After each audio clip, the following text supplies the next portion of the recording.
A'udhu billahi minash shaitanir rajim. Bismillahir rahmanir rahim. Masu kallon mu da saurare kamar yadda kuka sani dai ana ainihin ci gaba da sayan shanu domin rabawa ga al'ummar jihar Zamfara musamman magoya bayan jam'iyyar APC da suka fito daga ƙananan hukumomi 14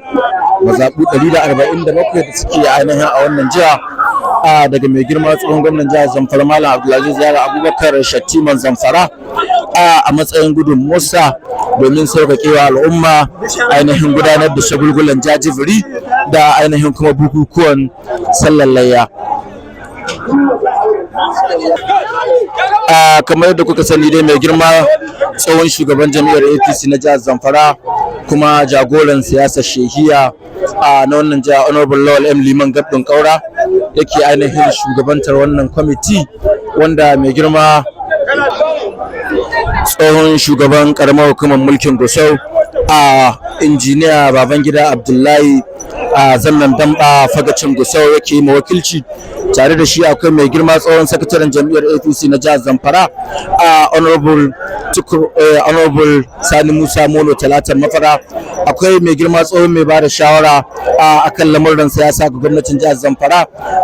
Alhaji Ibrahim Maji Admin. Akwai shugabannin ƙananan hukumomi na jam'iyyar APC da suka fito daga shiyar Zamfara ta ainihin tsakiya ƙananan hukumomin da suka kunshi Gusau, Tsaye, Maru da ainihin kuma Bungudu. Masu kallon mu da saurare kamar da kuka sani dai kowace mazaɓa tana amfana da ainihin manya-manyan shanu daga mai girma tsohon gwamna kuma sanatan shiyar Zamfara ta yamma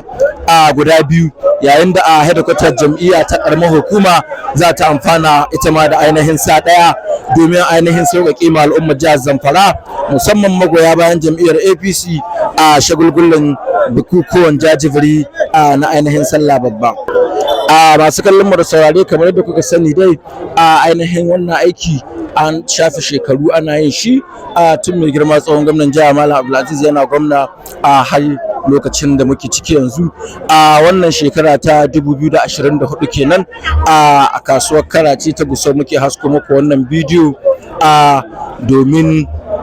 ainihin sauƙaƙewa al'ummar jihar Zamfara musamman magoya bayan jam'iyyar APC da suka fito daga mazaɓu 147 ƙananan hukumomi 14 da muke da su a ainihin wannan jiha mai albarka.